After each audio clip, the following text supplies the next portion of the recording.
नमस्कार दोस्तों, आप देख रहे हैं बिंदास बोल दिल से और मैं आपके साथ राजीव। आज हम आपके लिए लेकर आए हैं दिन की 8 बड़ी खबरें और सबसे पहले बात करते हैं अमेरिका के दौरे पर गए राहुल गांधी।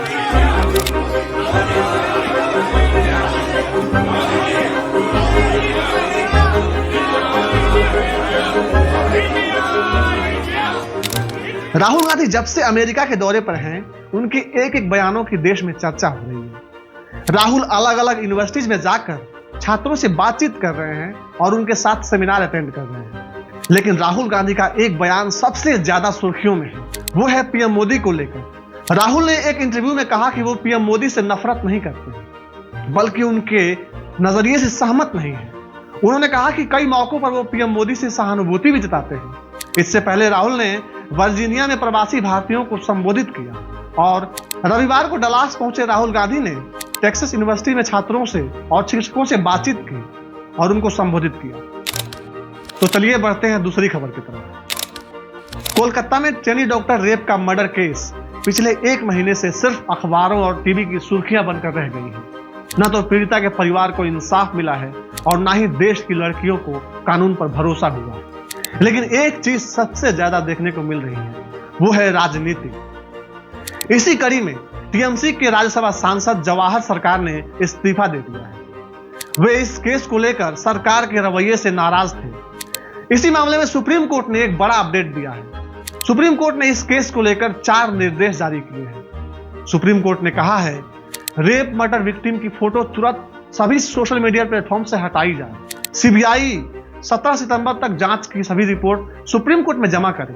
प्रदर्शनकारी डॉक्टर जल्द से जल्द काम पर वापस लौटे और सीआईएसएफ को रहने के लिए जगह मुहैया कराई जाए, उनकी मांगों को पूरी की जाए। देश की सर्वोच्च अदालत ने यह निर्देश तो दे दिए, लेकिन इनका पालन करना सरकार, पुलिस, एजेंसियां और केस से जुड़े लोगों का है।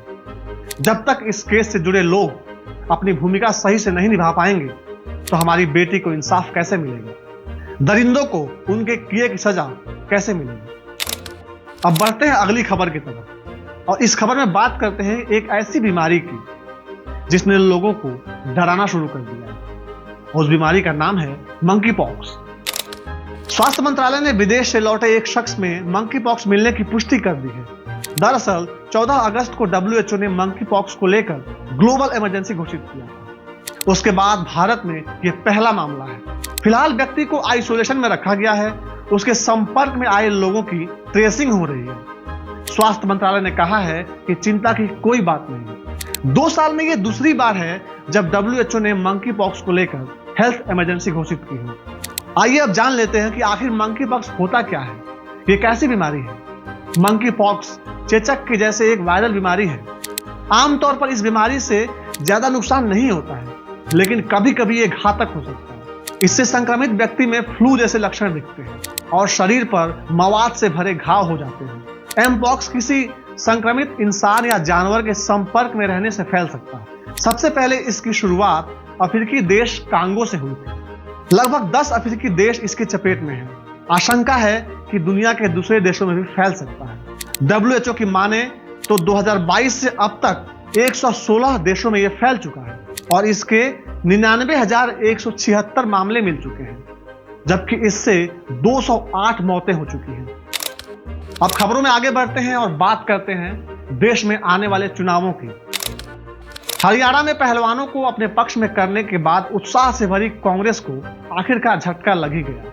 चुनाव में समझौते की बात जो आम आदमी पार्टी के साथ चल रही थी, वो टूट चुकी है। अब इंडिया गठबंधन में शामिल आम आदमी पार्टी और कांग्रेस हरियाणा में एक दूसरे के खिलाफ चुनाव लड़ेंगे। राजनीति के जानकारों का मानना है कि इससे भाजपा को फायदा हो सकता है। दरअसल आम आदमी पार्टी और कांग्रेस का वोट बैंक में ज्यादा अंतर नहीं है। दोनों का वोट बैंक लगभग एक जैसा ही है। सीधा सा मतलब है कि जिन सीटों पर आम आदमी पार्टी चुनाव लड़ेगी, वहां कांग्रेस का भी वोट बटेगा और जाहिर तौर पर फायदा भाजपा को होगा। आम आदमी पार्टी कुल 90 में से 10 सीटें मांग रही थी, जबकि कांग्रेस उसे 5 सीटें देने को तैयार थी। हरियाणा में 5 अक्टूबर को वोटिंग होनी है और नतीजे 8 अक्टूबर को आएंगे।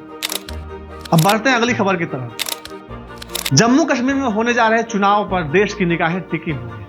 धारा 370 हटने के बाद घाटी का यह पहला चुनाव है जम्मू कश्मीर में 2 फेज में वोटिंग होनी है। फर्स्ट फेज की वोटिंग 18 सितंबर को, जबकि सेकेंड फेज की वोटिंग 25 सितंबर को होगी। 4 अक्टूबर को 90 विधानसभा सीटों की काउंटिंग होगी। केंद्र सरकार लगातार ये दावा करती रही है कि 370 हटने के बाद घाटी के हालात काफी सुधरे हैं।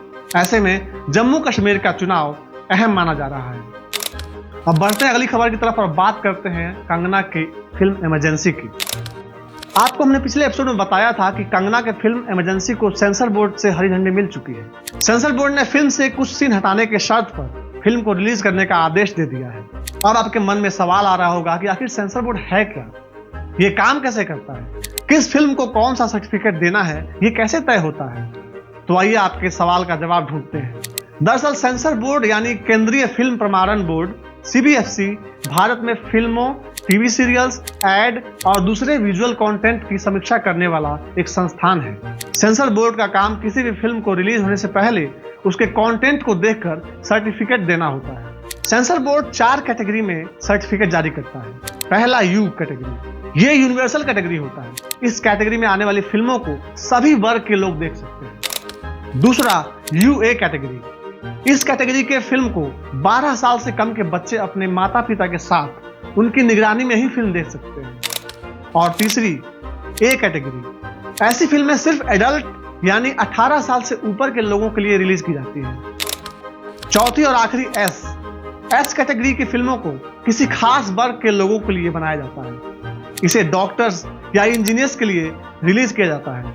आपको बता दें कि कंगना के फिल्म को UA सर्टिफिकेट मिला है। अब अगली खबर ऐसी है जिसको देखकर आप में से कुछ लोग दुखी हो सकते हैं तो कुछ लोग खुश भी हो सकते हैं। वो खबर है OTT से जुड़ी। OTT यानी ओवर द टॉप, ये एक ऐसी तकनीक है जिससे इंटरनेट से जुड़े उपकरणों के जरिए कंटेंट दिखाए जाते हैं। कोरोना काल में यह तकनीक बहुत पॉपुलर हुई थी। जब थिएटर बंद थे तब दर्शकों ने OTT के जरिए फिल्मों और वेब सीरीज का लुत्फ उठाया था। OTT दर्शकों में आज भी उतना ही पसंद किया जाता है, लेकिन OTT दर्शकों के लिए एक बड़ी खबर सामने आई है। सुप्रीम कोर्ट में एक याचिका डाली गई है जिसमें कहा गया है कि OTT पर प्रसारित कंटेंट के लिए भी सेंसरशिप की व्यवस्था होनी चाहिए। वकील शशांक शेखर झा की याचिका में कहा गया है कि फिल्मों के सर्टिफिकेशन के लिए CBFC काम करता है, लेकिन OTT के लिए ऐसी कोई व्यवस्था नहीं है। याचिका में कहा गया है कि OTT पर प्रसारित अश्लीलता और अभद्र भाषा से भरे फिल्म रोज दिखाए जा रहे हैं। इसका असर राष्ट्रीय सुरक्षा पर तो पड़ता ही है, साथ ही साथ ड्रग्स के सेवन और गैम्बलिंग जैसी बुराइयों को भी प्रोत्साहन मिलता है। ये मामला भी सुप्रीम कोर्ट में है, लिहाजा इस पर फैसला आना बाकी है। लेकिन OTT के सेंसरशिप को लेकर आप क्या सोचते हैं, कमेंट बॉक्स में जरूर बताएं। अब आखिर में बात करते हैं पूर्वोत्तर की राज्य मणिपुर की। मणिपुर में हालात सुधरने के नाम नहीं ले रहे हैं। हिंसा के बादल 16 महीने बाद भी इस खूबसूरत राज्य पर छाए हुए हैं। राज्य के अलग अलग हिस्सों में विरोध प्रदर्शन जारी है। छात्र आंदोलन के बीच पूरे मणिपुर में 5 दिनों के लिए इंटरनेट बंद कर दिया गया है। मणिपुर के दृश्य काफी भयावह है। सरकारों के लिए राज्य में शांति की बहाली बड़ी चुनौती बन चुकी है। ऐसे ही तमाम खबरों के लिए आप देखते रहिए बिंदास बोल।